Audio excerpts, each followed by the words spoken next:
ஓம் சாந்தி sister. குஷி குஷியா இருக்கிறீங்களா? ஓம் சாந்தி brother. குஷி குஷியா இருக்கிறோம். சிஸ்டர். எல்லாருக்கும் திடீர்னு முருகன் மேல ரொம்ப அன்பு வந்துடுச்சு.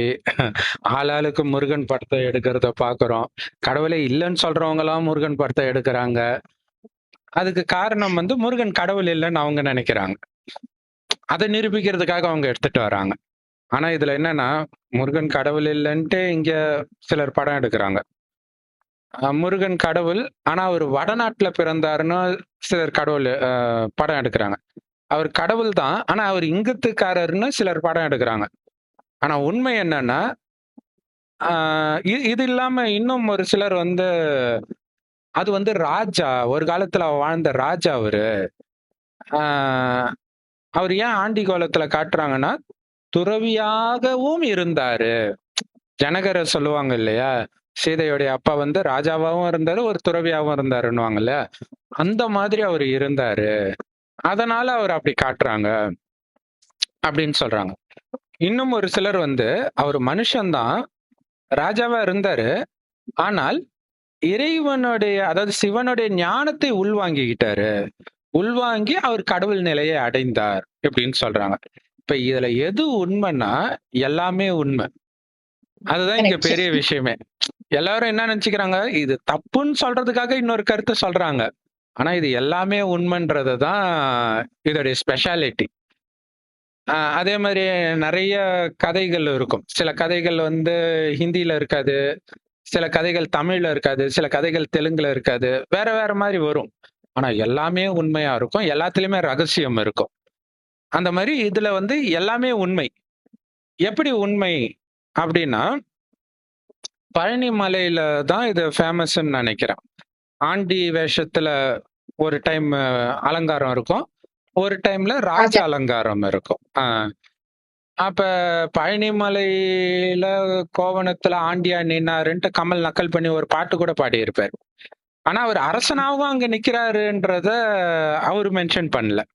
அவருக்கே தெரியாதுன்னு நினைக்கிறேன். ஏன்னா நிறைய பேருக்கு தெரியாது அது ஆக்சுவலா. அவருக்கு ராஜா வேஷமும் போடுவாங்கன்றது தெரியாது. இத வந்து ரெண்டு கோலத்திலுமே வழிபடப்படுறாரு. ராஜா கோலத்திலும் வழிபடப்படுறாரு, அரசன் கோலத்திலும் வழிபடப்படுறார். அதை விட ரொம்ப முக்கியமானது, குழந்தை வடிவத்திலும் வழிபடப்படுறார். குழந்தை முருகன் தான் இங்க ரொம்ப ஃபேமஸ் இல்லையா? யாம் இருக்க பயமேன்றதெல்லாம் அந்த குழந்தையாக தான் இருக்கும்.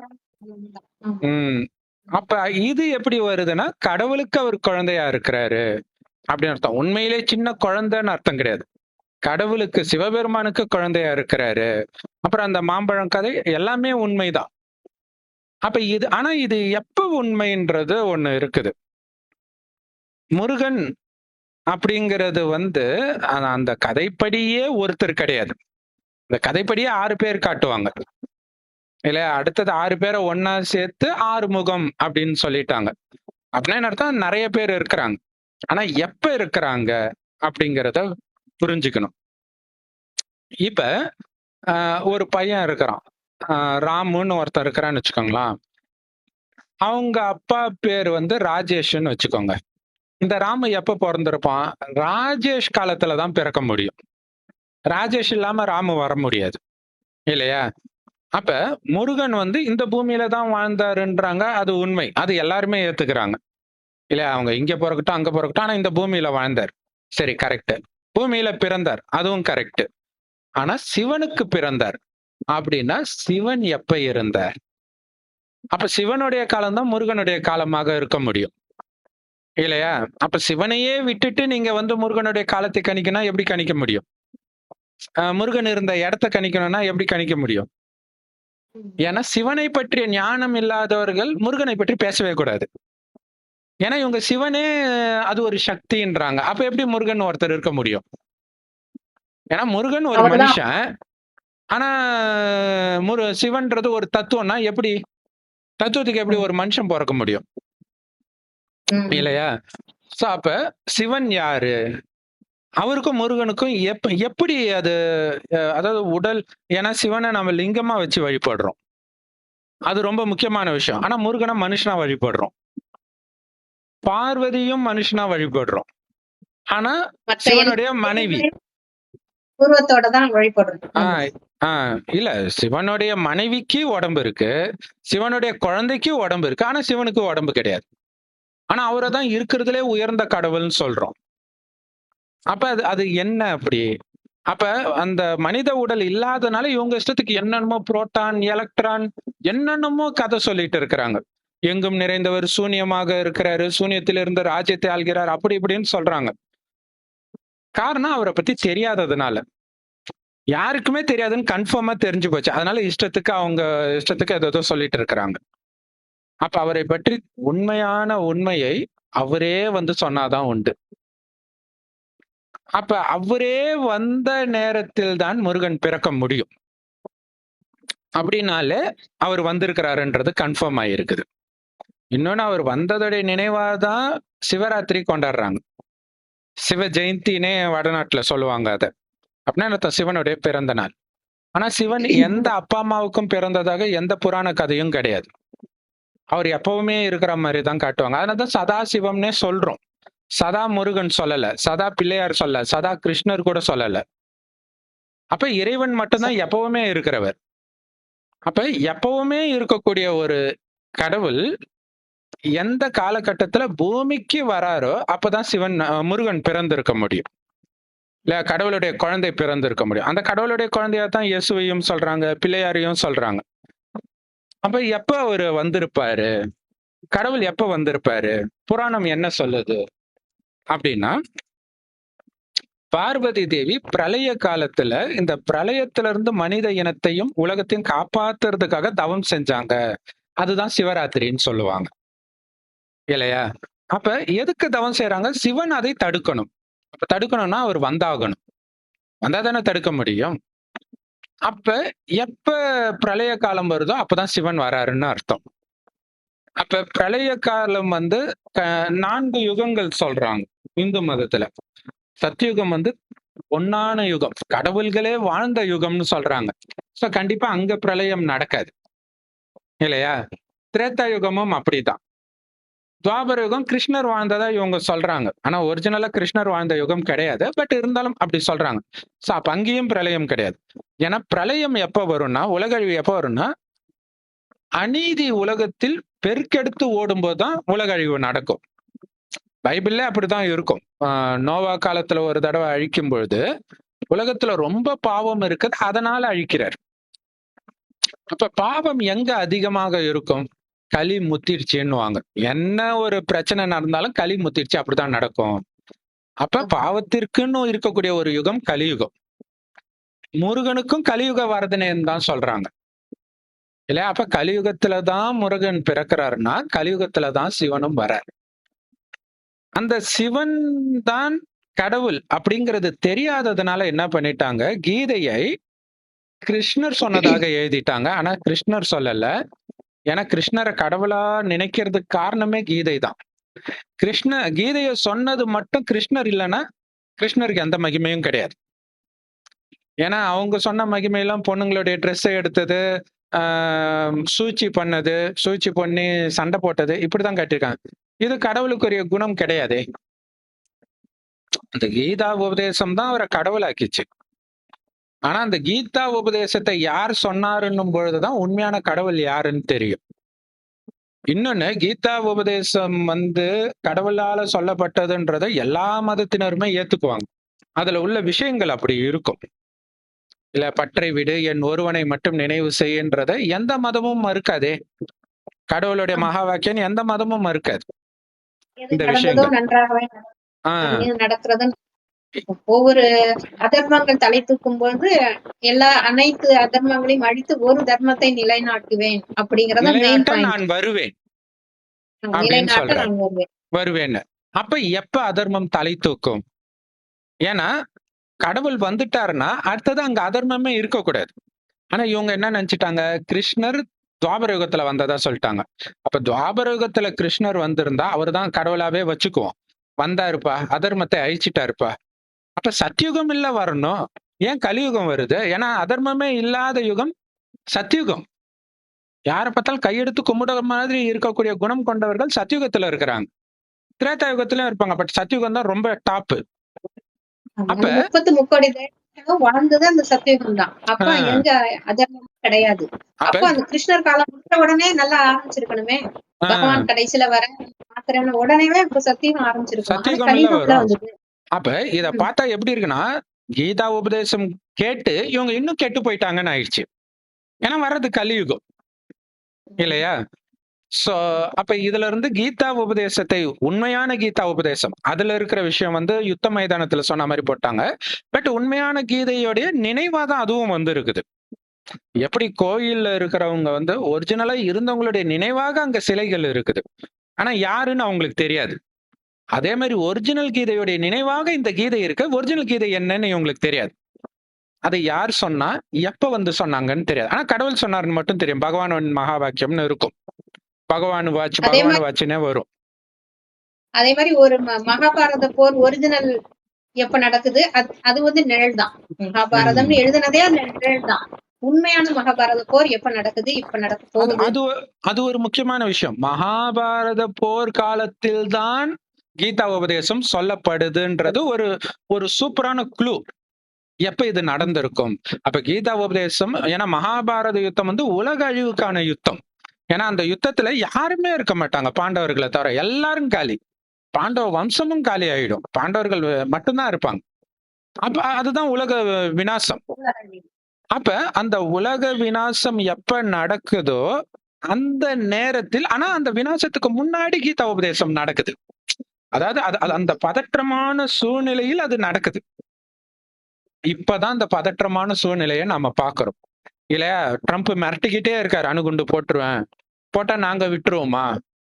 எல்லாருமே அதாவது அமெரிக்கா ஒரு சில நாடுகளை நோக்கி அணு ஆயுதத்தை செலுத்த ரெடியா இருக்கிற மாதிரியே அமெரிக்காவை நோக்கி செலுத்துவதற்கு சில நாடுகள் ரெடியா வச்சிருக்குது.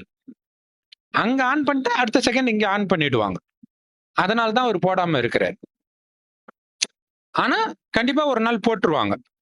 அந்த பதற்றம் நடந்துட்டு இருக்கிற நேரம் இந்த கீதா உபதேசம் நடந்துட்டு இருக்குது. அதுதான் இப்ப. இது எப்ப நடக்குதுன்னா இது 5000 வருட காலச்சக்கரம். ஆனா மனிதர்கள் எழுதிய வேதங்கள்ல தவறுதலாக லட்சக்கணக்கான வருடங்கள் சொல்லிட்டாங்க. ஆனா வெறும் 5000 வருஷம் தான்றார் ஒரு கல்பம். அந்த 5000 வருடத்தின் இறுதி 100 வருடத்தில் நான் வருகிறேன் கடவுள் சொல்றார். ஏன்னா அப்பதான் அதர்மம் பயங்கரமா உச்சத்துக்கு போகுது இல்ல. 8 வயது குழந்தைகளும் பாலியல் துன்புறுத்தலுக்கு ஆளாகிறாங்க. 80 வயதான மூதாட்டியும் ஆளாகிறாங்க. அதே மாதிரி ஓரின சேர்க்கை உச்சத்துக்கு போயிட்டு இருக்குது. எல்லாம் மெயினா இந்த காமத்தினால வரக்கூடிய குற்றங்கள் தான் உலக அழிவுக்கான ஒரு மிகப்பெரிய அறிகுறியாக பைபிள்ல சொல்லப்பட்டிருக்கும். பைபிள்ல அந்த லோத்துடைய ஊரை அழிக்கிறதுக்கு கடவுள் சொல்ற காரணம் என்னன்னா அங்க பாவங்கள் பெருகுது. என்ன பெருகுதுன்னா எல்லாம் ஓரின சேர்க்கையாளரா இருப்பாங்க. அப்படின்னா காமத்தின் உச்சம் அது நெருங்கும் பொழுதுதான் உலக அழிவு ஸ்டார்ட் ஆகுது. இப்ப அது நடக்கிறது யாருமே மறுக்க மாட்டாங்க. கலியுகம் முத்தி போகும்போது என்னென்ன அறிகுறிகள் இருக்கும் அப்படின்னு சொன்னாங்களோ நம்ம வேதத்துல இந்து காலத்துப்படி அந்த வேதத்துல சொன்னதும் இப்பதான் நடந்துட்டு இருக்கு. என்னென்ன குணங்கள்லாம் மாறும், எந்த மாதிரி எல்லாம் ஆகுவாங்க அப்படின்னு சொன்னதெல்லாம் இப்ப நடக்குது. இதுதான் கடைசி நேரம் புரிஞ்சிருக்கும் எல்லாருக்குமே. ஆனா இது என்னன்னா இந்த 5000 வருடம் கலியுகம் முடிஞ்ச உடனே அழிஞ்சிடாது. அதாவது அழியும், சத்தியுகம் வந்துடும். அப்படின்னா என்ன அர்த்தம்னா உலகம் காணாம போயிடாது, அப்படி சுக்குநூறா போயிடாது. உலகம் இருக்கும், மேல இருக்கக்கூடிய ஜீவராசிகள் முக்காவாசி அழிக்கப்படும், பெரும்பாலும் அழிக்கப்படும். கொஞ்சம் இடம் மட்டும் பாக்கி இருக்கும். அதுல இருந்து உலகம் தொடரும். அதுதான் சொர்க்கமாக மலரும். அந்த சொர்க்கத்தில் பிறப்பதற்கு தேவையான ஞானத்தை சொல்ல சிவபெருமானே வருகிறார். அவருக்கும் மற்றவர்களுக்கும் என்ன வித்தியாசம்? ஏன்னா எல்லாருக்கும் உடம்பு இருக்கு, அவருக்கு மட்டும் லிங்கம் வச்சிருக்கிறாங்க. என்னன்னா கடவுள் சொல்றாரு, நீங்களே அது என்னன்னா ஒரு ஆத்ம ரூபத்துல அவர் இருக்கிறாருன்னு அர்த்தம்.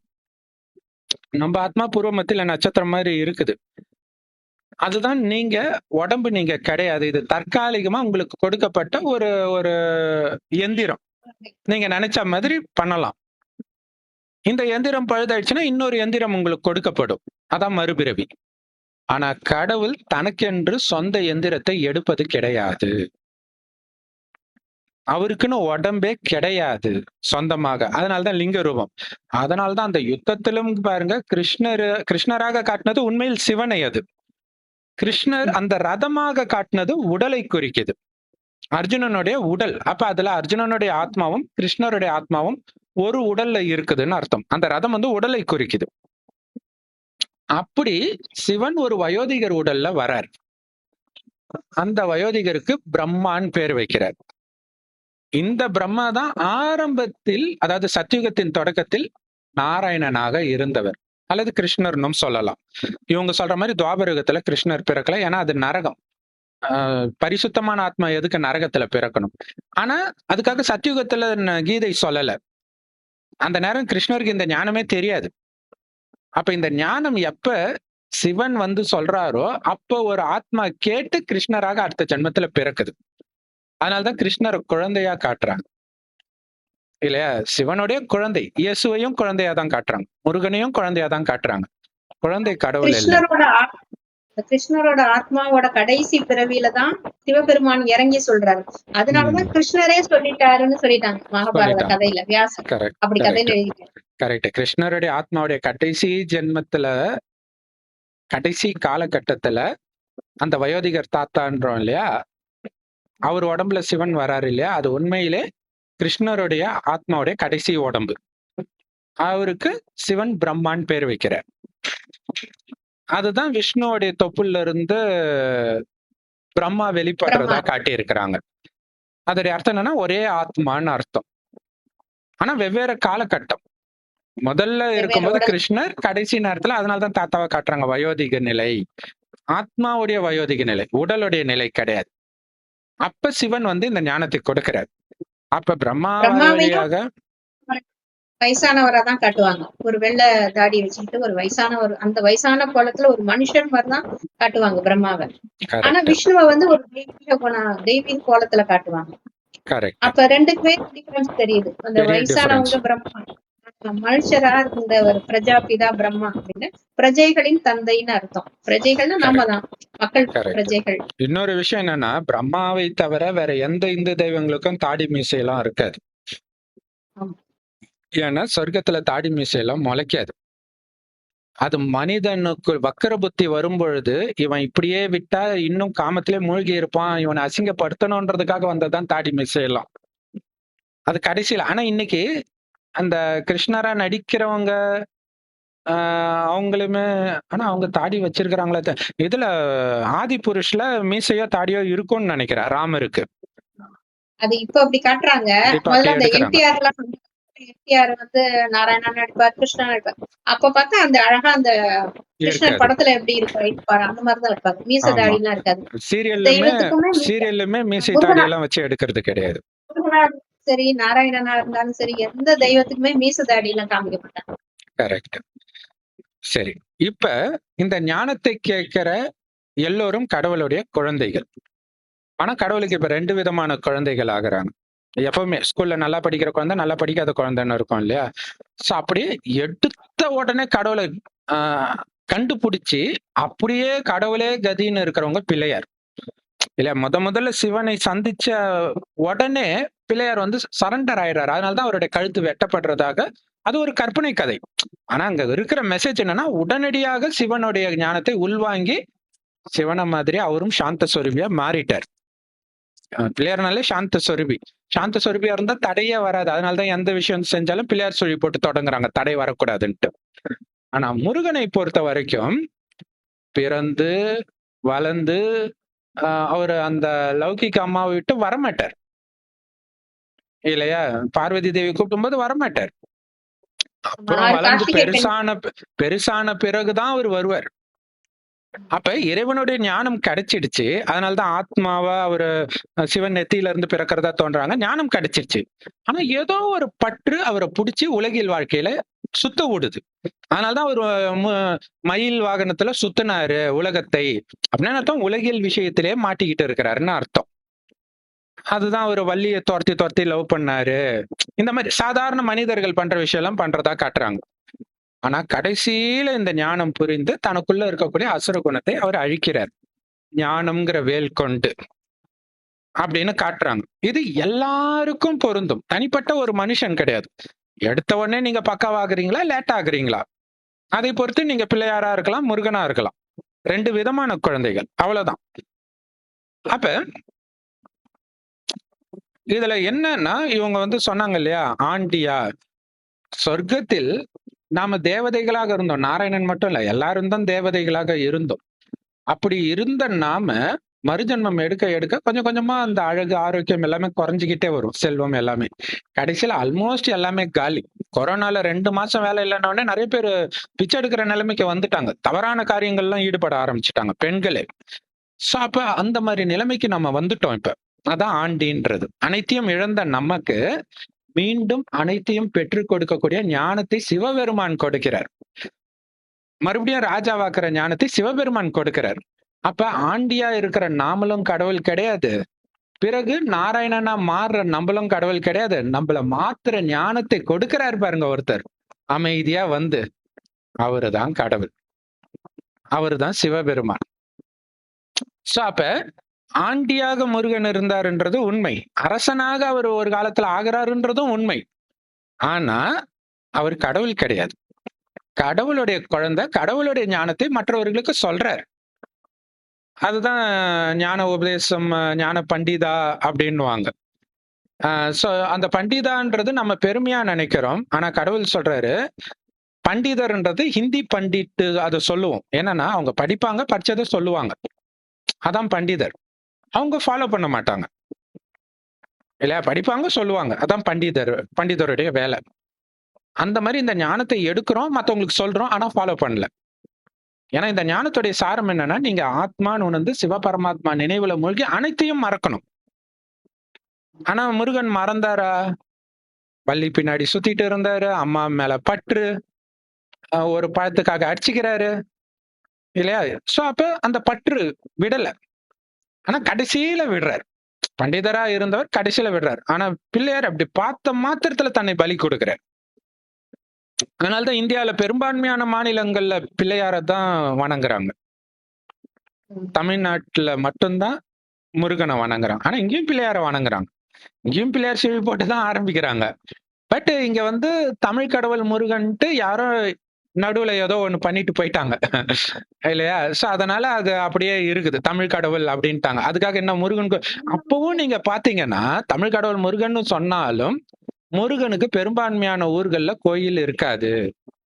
முருகன் கோயில் கட்டுறது அவ்வளவு ஈஸியும் கிடையாது. அவ்வளவு தடை வரும். முருகனுக்கு பெருசா கோயில் இருக்காது. நீங்க பாருங்களேன், எல்லா ஊர்லயும் சிவன் கோயில் இருக்கும், எல்லா ஊர்லயும் பெருமாள் கோயில் இருக்கும், எல்லா ஊர்லயும் பிள்ளையார் கோயில் இருக்கும், எல்லா ஊர்லயும் முருகன் கோயில் இருக்காது. முருகனுக்கு பிரகாரம் இருக்கும். சிவன் கோயில்ல ஒரு பிரகாரம் இருக்கும், பிள்ளையார் கோயில்ல ஒரு பிரகாரம் இருக்கும். அறுபடை வீடுனா அந்த அவ்வளவு படைகள், அறுபடை வீடு முருகர் கூட. எதுக்கு தமிழ் கடவுள் சொல்றாங்கன்னா, தமிழ் மக்களை காப்பாத்தி இருக்கிறாரு அவர் காலகட்டத்துல. அதனாலதான் அது தமிழ் கடவுள் முருகன். தமிழ் மக்களுக்கு ஞானத்தை கொடுக்கிறாரு, ஆனா அவர் ஃபாலோ பண்ணல, அவ்வளவுதான் அது. சோ இந்த ஞானத்தை எடுக்கிற யாரா வேணாலும் அது இருக்கலாம் இல்ல. இந்த ஞானத்தை எடுத்து முருகன் சொல்றது பெருமை கிடையாது. உண்மையில ஃபாலோ பண்ணணும், அதுதானே பெருமை. மற்றவர்களுக்கு சொல்லி கொடுத்துட்டா போதாது. சோ அதனால இப்ப வந்து அவரு துறவியா அப்படின்னா எல்லையற்ற துறவி. இந்த துறவி கிடையாது, இவங்க நினைக்கிற துறவி கிடையாது, காட்டுல போய் உட்கார்ந்துக்கிற துறவி கிடையாது. அவர் வந்து ஆண்டியா கோவணத்தோட போய் நின்னாரா? கிடையவே கிடையாது. குடும்பத்துலதான் வாழ்ந்தார், மனைவியோட தான் வாழ்ந்தார். ஆனால் புத்தியினால அது என்னுடைய மனைவினோ, இது என்னுடைய குழந்தைனோ, இது என்னுடைய சொத்துனோ அந்த உணர்வு இல்லாமல் ஒரு துறவியாக மனதினால் வாழ்ந்தார். ஒட்டுமொத்த உலகத்தில இருந்தும் விலகியிருக்கார். துறவிகளுக்கு கூட இந்த உணவு பிடிக்கும். அந்த காட்டுல இப்ப ரமண மகரிஷி போய் குரங்கெல்லாம் கொஞ்சி கொஞ்சி பேசி விளையாண்டுட்டு இருப்பாரு. அப்புறம் எப்படி துறவின்னு சொல்ல முடியும்? குடும்பத்தை தான் விட்டாரு, எல்லாத்தையும் விடல இல்லையா. இனிமையான இடத்துல இருந்தாரு, அழகா ஒரு மலை பிரதேசத்துலதான் அவர் வாழ்ந்தாரு. இதை எப்படி துறவின்னு சொல்ல முடியும்? ஆனா கடவுள் இங்க கொடுக்கிற ஞானம் என்னன்னா, நீ குடும்பத்துல இருந்துகிட்டே பார்த்தும் பார்க்காமல் கேட்டும் கேட்காம இருக்கணும் இந்த கலியுகத்தின் விஷயங்கள்ன்றார். எல்லையற்ற துறவி. அப்படி எல்லையற்ற துறவியாக பிள்ளையாரும் சரி, முருகனும் சரி, எல்லாரும் குடும்பத்துல இருந்துகிட்டே தான் வாழறாங்க. அப்படி வாழ்ந்தவர்கள் தான் ஒரிஜினல் ராஜாவாக சத்தியுகத்தில் மாறுறாங்க. இப்ப கிடையாது. அப்ப சத்தியுகத்துல அப்படி மாறுறாங்க. இது பழனிமலையில எப்ப அவர் ராஜா வேஷம், எப்ப ஆண்டி வேஷம் போடுறாங்கன்றது தெரியல. ஆனால் பெருமாள் கோயில்ல பாத்தீங்கன்னா எப்பவுமே அவர் ராஜா வேஷத்துல தான் இருப்பாரு. ஆனா வியாழக்கிழமை மட்டும் அவர் ஆண்டி வேஷத்துல இருப்பார். பெருமாள் பிராமணனா இருப்பார். அலங்காரம் இருக்காது அப்ப. அப்ப மட்டும் அலங்காரம் இருக்காது. அப்ப என்ன அர்த்தம் அப்படின்னா, வியாழன் சிவனுக்குரிய நாள், குரு நாள் இல்லையா? சிவன் தான் குருவாக இந்த ஞானத்தை கொடுக்கிறார். அப்ப சிவன் கிட்ட ஞானத்தை எடுத்து அவர் விஷ்ணுவாக மாறுறாருன்னு அர்த்தம். ஏன்னா அந்த நாராயணன் தான் இருக்கிறதுல உயர்ந்த பதவி. சொர்க்கவாசல் திறப்பு விழா நாராயணன் கோயில்ல தானே இருக்குது. இப்ப நாராயணன் ஆகிறதுக்காக இந்த ஞானத்தை எடுக்கிறோம். மகாலட்சுமி ஆகிறதுக்காக இந்த ஞானத்தை எடுக்கிறோம். இன்னும் கேட்டா முருகன் ஆண் மட்டும் கிடையாது, பெண்ணாகவும் இருக்கலாம். பிள்ளையார் ஆண் மட்டும் கிடையாது, பெண்ணாகவும் இருக்கலாம். சில இடத்துல பெண்ணாக பிள்ளையார் இருக்கிறாங்க சிலைகள், நானே பார்த்து இருக்கிறேன். எங்க ஊர்லயே இருக்குது. பிரம்மாவே பெண்ணா காட்டுவாங்க. அது ஏதோ ஒரு பேர் சொல்லுவாங்க, டக்குன்னு ஞாபகம் வரல. இது எல்லாமே ஆண் பெண்ணுன்றதெல்லாம் கிடையாது. இங்க ஆத்மா கடவுளுடைய குழந்தையாகுது. இயேசு தன்னுடைய ஒரே குமாரனை கடவுள் மனித குலத்தின் பாவத்தை கழுவுறதுக்காக அனுப்பினார் அப்படின்னு சொல்லுவாங்க.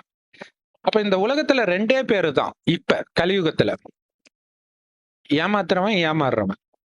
இல்ல, இதான் நடந்துட்டு இருக்கு உலகம் ஃபுல்லா. ஏமாந்த பிறகு அவனுக்கு எதிராக இவன் கேஸ் போடுவான் அல்லது சண்டை போடுவான், ஏதோ ஒண்ணு பண்ணுவான். இதைதான் சினிமாவிலும் தூண்டி விட்டுட்டு இருக்குது. இது மனித வழி, அசுர வழி. ஆனா கடவுள் சொல்றாரு, அவன் என்ன வேணாலும் பண்ணட்டும், அவன் நல்லா இருக்கணும்னு நினைன்றார். பைபிளுடைய சாரமே இதுதான். கடைசியில இவரும் சண்டை போடுவார், இயேசுவும் சண்டை போடுவார். முருகன் எப்படி ஆரம்பத்துல சண்டை போடுவாரோ அதே மாதிரி இயேசுவும் சண்டை போடுவார்.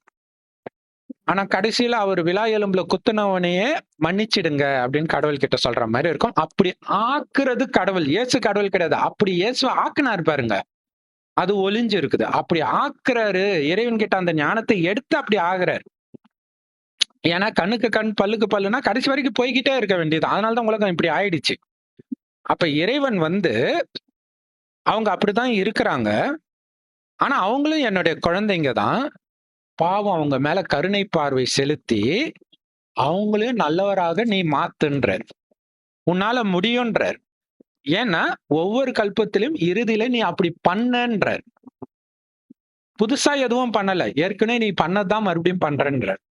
இதுதான் அந்த மகாபாரத யுத்தத்துல கூட அர்ஜுனன் சண்டை போட மாட்டேன்னும் போது, பயப்படும் பொழுது கிருஷ்ணர் சொல்லுவாரு, நீ ஏன் பயப்படுற, அவங்க ஆல்ரெடி செத்துட்டாங்க பாருன்னுவாரு. அது என்னன்னா முந்தைய கல்பத்துல நடந்த விஷயம். நீ ஏற்கனவே கொண்டுட்டு மறுபடியும் அம்பு விடுற பேருக்கு அப்படின்னு. இது என்னன்னா அந்த பற்றை நாம விடுறோம். அப்ப எதன் மீதும் எனக்கு பற்று இல்லைன்னா எனக்கு யாரு எனக்கு என்ன துக்கத்தை கொடுத்துட முடியும்? எதன் மீதும் பற்று இல்லப்பா, என்ன துக்கத்தை கொடுத்துட முடியும்? யாரு மேலயும் பற்று கிடையாது. யாரு எனக்கு துக்கத்தை கொடுக்க முடியும்? அப்ப எனக்கு கோபம் வருதுன்னா எதன் மீதோ பற்று இருக்குது, அதான் அர்த்தம். அப்ப முருகனுக்கு கோபம் வருது, பற்று இருக்குது. இயேசுக்கு கோபம் வருது, பற்று இருக்குது. கடைசியில பற்றையெல்லாம் விட்ட பிறகு அவருக்கே துக்கம் வந்தாலும் அவர் பிரச்சனை பண்ணல. சோ அந்த நிலையை அடைவதற்கான ஞானத்தை இறைவன் கொடுக்கிறார். நீ உடம்பே கிடையாது. உடம்பு நினைச்சாதான் உனக்கு 5 புலன்களுக்கு அடிமையாவ. அப்பதான் பற்று வரும். புலனின்பத்தை அறுத்தெறியணும்னா உடம்புன்ற உணர்வையே இழக்கணும். புலனின்பத்தை அறுத்தெறிய சொல்லி நிறைய புஸ்தகங்கள் இருக்குது. ஆனா எப்படி, அது தெரியல. ஏன், அதுவும் தெரியல. ஏன்னா இது வந்தாதான் மனிதனுடைய குணம் மிருகமா மாறும். சொர்க்கத்துல மனிதர்கள் மட்டும் இல்ல, விலங்குகள் கூட தெய்வீகமா இருக்கும். அதான் சிங்கமும் பசும் ஒன்னா தண்ணி குடிக்கும்னு சொல்றோம். அப்ப அங்க இருக்கக்கூடிய மனிதர்கள் எப்படி இருப்பாங்க? அப்படிப்பட்ட தெய்வீக குணமுடைய மனிதர்களை தான் தெய்வம்னு நாம வழிபடுறோம். அப்படிப்பட்டவர்களாக நம்மளை இப்ப மாத்துறார், குணத்தை மாத்துறார், ஞானத்தை கொடுத்து கொடுத்து. அதுல முதல் ஞானம், நான் ஆத்மான்னு உணருங்க, உடம்பு கிடையாது. அதுதான் ஓமுக்கு அர்த்தமே. அடுத்தது அந்த ஆத்மாவுடைய உண்மையான குணமே அமைதி தான். உடம்புன்னு நினைச்சாலே அமைதி போயிடும்ன்றார். ஏன்னா உடம்புன்னு நினைச்சா அந்த உடம்புடைய மொழி, உறவுகள் இவங்களுக்கு எல்லாம் ஏதாவது ஆனா நம்ம பதறுவோம். வெறும் ஆத்மான்னு புரிஞ்சுக்கோங்க, ஆத்மா சொர்க்கத்துக்கு போயிட்டு இருக்குது அப்படின்னு இறைவன் நினைவிலே இருக்கணும். உடல் உணர்வுக்கே வரக்கூடாது. அப்ப எடுத்த உடனே ஆத்ம ஜோதியா பிறக்கிறாரா முருகனு?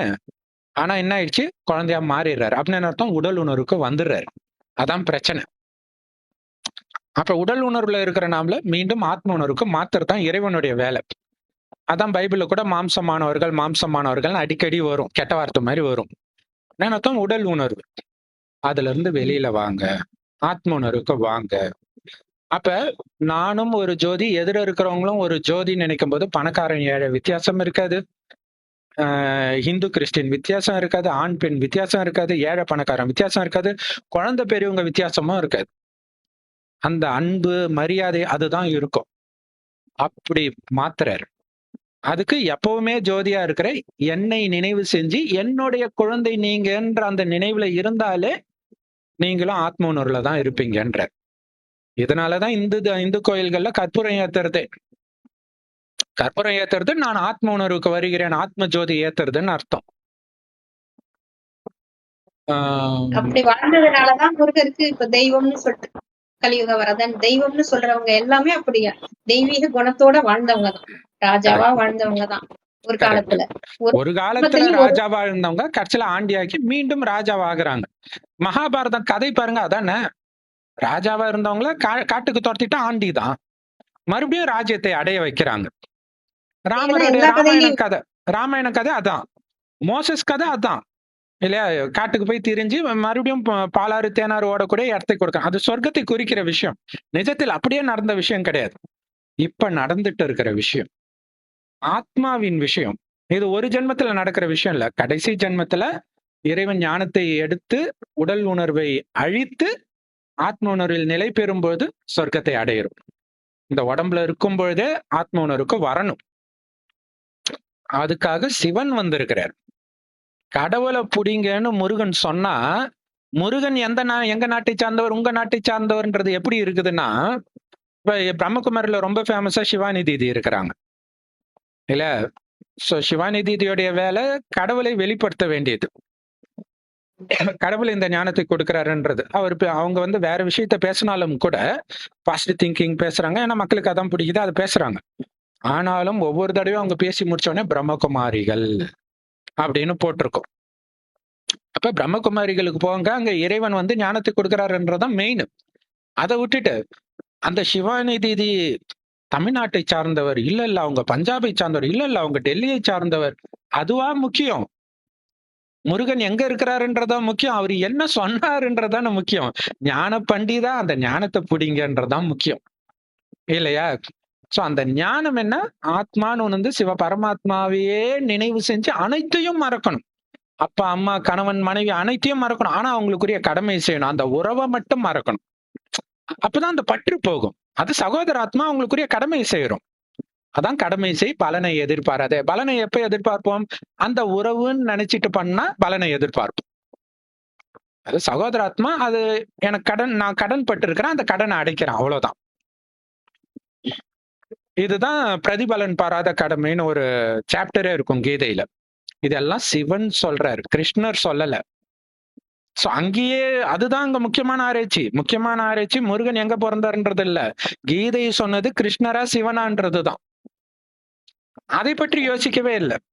இதுதான் முருகன் கொடுக்கிற ஞானம் இல்லையா?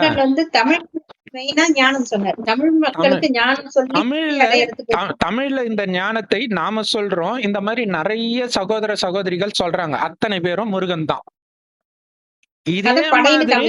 இதே மாதிரி ஒவ்வொரு ஸ்டேட்லயும் சொல்றாங்க, ஒவ்வொரு மொழியிலும் சொல்றாங்க. அத்தனை பேரும் முருகன் தான் இல்லையா? பிள்ளையாரு மட்டும் வட இந்தியாக்காரர், அவருடைய தம்பி மட்டும் தெற்கு இந்தியாக்காரரா? இது எப்படி நம்புற மாதிரி இருக்குது இல்லையா? எல்லா இடத்துல இருக்கிறவங்களும் முருகர் தான். ஆனா நீங்க ஃபாலோ பண்ணீங்கன்னா பிள்ளையார், சும்மா சொல்லிட்டு இருந்தா நீங்க முருகன். குழந்தைகள் தான் எல்லாரும். ஆத்மான்னு பார்க்கும்போது பரமாத்மாவோட குழந்தைகள் தான் எல்லாருமே. உடம்புங்கிறது வேற வேற இடத்துல பிறக்குது, வேற ஜாதியில பிறக்குது, வேற மதத்துல, வேற மொழியில பிறக்குது. உடம்புதான் மாறி மாறி பிறவி எடுக்குது. ஆனா ஆத்மாவுக்கு எந்த மொழியும் கிடையாது, எந்த பேதமும் கிடையாது. ஆத்மாவை அழிக்க முடியாதது. எந்த ஜென்மத்திலயும் அது அழியாதது. எட்டு ஜென்மம் எடுத்து போயிட்டே உலகம் அழிச்சாலுமே. இப்ப சிவபெருமானுடைய குணம் எதுவோ அது நம்மளுடைய குணமா மாறணும். இப்ப மனித வழிபடி போயிட்டு இருக்கிறோம். மதங்களின் வழிப்படி போயிட்டு இருக்கோம். இது எல்லாமே மனித வழிதான். இப்ப இறைவன் சொல்றாரு, அன்பு வழி. நீ ஆத்மான்ற உணர்வில் என்ன பண்ணாலும் அவனை சகோதர ஆத்மாவா பாரு. உடலை பார்க்காத. உடலை பார்த்தாதான் கோபம் வரும், கடந்த கால ஞாபகம் வரும். வெறும் ஆத்மா. இந்த ஆத்மா ஒரு காலத்தில் தேவதையா இருந்துச்சுன்றத பார்த்தன்னா அவங்க தேவதை ஆயிடுவாங்கன்ற. இதுதான் இந்த கருணை இல்லையா? கந்தன் கருணைன்னு படம் எல்லாம் எடுத்தாங்க இல்லையா? இப்படி பார்க்க. ஆனா இந்த கருணை உடையவரா மாத்துறது சிவபெருமான். இது ராமாயணத்துல வரும். ராமாயணத்துல ராமர் அவுட்ஸ்டாண்டிங்கா இருப்பாரு மற்ற சகோதரர்களை விட. அப்ப அவங்க அப்பா அவங்க அம்மா கிட்ட பேசுவாரு தனியா. ராமருக்கு இதெல்லாம் சொல்லி கொடுத்தது யாரு? அது சாதாரண டயலாக் கிடையாது. அதுதான் மெயின். ராமரு இப்படி மாத்துனது யாரு? எல்லாரும் ஒன்னாதான் பிறந்திருக்கிறாங்க. அப்ப மாத்துனது யாரு? அதுதான் இங்க விஷயம். சிவன் இயேசுவை அப்படி மாற்றியது யாரு? அது தெரியல அவங்களுக்கு. சோ அதுதான் கடவுள். அப்ப உனக்கு நஷ்டம் வரட்டும், எது வேணாலும் வரட்டும். ஏன்னா உலகம் அழிய போகுது. சொத்து அபகரிக்கிறாங்கன்னு வச்சுக்கலாம், போகட்டும். அவங்களும் நல்லா இருக்கணும்னு நினைத்தால், நீ கருணை வைத்தால் தான் அவங்க மறுபடியும் பிறப்பாங்க. ஏன்னா இதுக்கு முன்னாடி ஜென்மம் அவங்களுக்கு சக்தியை கொடுக்க கொடுக்க தான் அவங்க சொர்க்கத்துக்கோ அல்லது அதுக்கு முன்னாடி நரகத்துல கூட ஆரம்பத்துல எல்லாம் துக்கம் இருக்காது, அங்கேயோ பிறப்பாங்க. அப்படி கருணை வைக்க சொல்றாரு. அதுக்கு உடல்ன்றத மறந்து பிறரையும் ஆத்மான்னு பார்க்கணும். மெயினா பரமாத்மாவுடைய குழந்தைன்னு பார்க்கணும். சிவ பரமாத்மாவுடைய குழந்தைன்னு பார்க்கணும். அப்ப இறைவன் நினைவிலே இருக்கணும்ன்றதுக்காகத்தான் ஆத்மா இங்க இருக்குது. ஆத்மாவின் தந்தை சிவ பரமாத்மா ஜோதியா இருக்கிறாரு. அந்த ஆத்மாலதான் மனம் புத்தி இருக்குது. நான் ஆத்மான்றதுதான் இங்க மெயினே. உடல் உணர்வை அழிக்கணும். அது ஞாபகம் வச்சுக்கிறதுக்கு தான் இங்க விபூதி, பட்டை, நாமம் எல்லாமே. அந்த 3 கால ஞானம்ங்கிறது அந்த 3 பட்டையா போட்டு அந்த நடுவுல இருக்கிற பொட்டு தான் ஞாபகப்படுத்துறது. நடுவுல இருக்கிற பொட்டு. வேல்லையும் அதே வேல்லையும் 3 பட்டையும் நடுவுல ஒரு பொட்டும் வச்சிருப்பாங்க. அதுவும் 3 கால ஞானமும் நடுவுல இருக்கிற புள்ளிதான் ஆத்மா. அந்த வேல் ஞான வேல். கூர்மை வாழ மாதிரி கூர்மையா இருக்கும் அப்படின்னு சொல்லுவாங்க. அந்த ஞானம் எப்பயுமே கூர்மையா நம்ம மனசுல தைக்கணும். கண்டிப்பா. சோ அதனால இந்த இந்த பொன்னான வாய்ப்பு கொடுத்த அந்த தெலுங்கு பட டைரக்டருக்கும் அதுக்கு எதிர்த்து குரல் கொடுக்கிற மற்றவர்களுக்கும் மிகப்பெரிய நன்றி. இருந்தாலும் முருகனை பத்தி பேசுறவங்கள அது லட்சக்கணக்கில் பார்ப்பாங்க. ஆனா முருகனே பேசுறது கம்மியா தான் பார்ப்பாங்க. அதுதான் இங்க பியூட்டியே. நம்ம வீடியோ ரொம்ப கம்மியா தான் பார்ப்பாங்க. பட் இருந்தாலும் அதான் கொடுமை. என்ன பண்றது? கடைசியில தான் உங்களுக்கு புரியும். இந்த ஞானம் கிடைச்சிடும். பட் இப்பவே கிடைக்கணும். சாகும்போது சங்கரன்னு என்ன பிரயோஜனம்?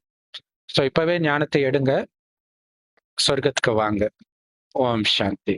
இந்த ஞானம் எல்லா பிரம்மகுமாரிகள் ராஜயோக தியான நிலையத்திலும் முற்றிலும் இலவசமாக கிடைக்குது. ஒரு பைசா செலவில்லாமல் உலக ராஜ்யமே கிடைக்குது. சிவபெருமானே கொடுக்கிறார். நம்ம அப்பா வந்திருக்கிற 5000 வருஷத்துக்கு ஒரு முறைதான் வருகிறார். நமக்கு ஜென்மம் கொடுக்கிறார், தத்து எடுக்கிறார். ஏன்னா அவருக்கு உடம்பு கிடையாது பெத்தெடுக்கிறதுக்கு, தத்து எடுக்கிறார். அப்ப நாம அவருடைய குழந்தை ஆகிறோம். கணவனையே மனைவி நினைக்கிற மாதிரி அவரையே நினைச்சிட்டு இருக்கிறதுனால நாம தான் அவருக்கு மனைவியும் ஆகுறோம். சோ பார்வதி தேவியும் நாம தான், முருகனும் நாம தான். ஆனா கடவுள் நாம கிடையாது. ஆனா சிவன் அல்லாஹ் பரமபிதான்றது அது கடவுளை குறிக்கிறது. இந்த 3. ஏன்னா 3 பேருக்குமே உடம்பு கிடையாது. ஆனா அவர் தான் இந்த ஞானத்தை கொடுக்கிறார். ஓம் சாந்தி. தேங்க்ஸ் ஃபார் வாட்சிங். Thank you sister.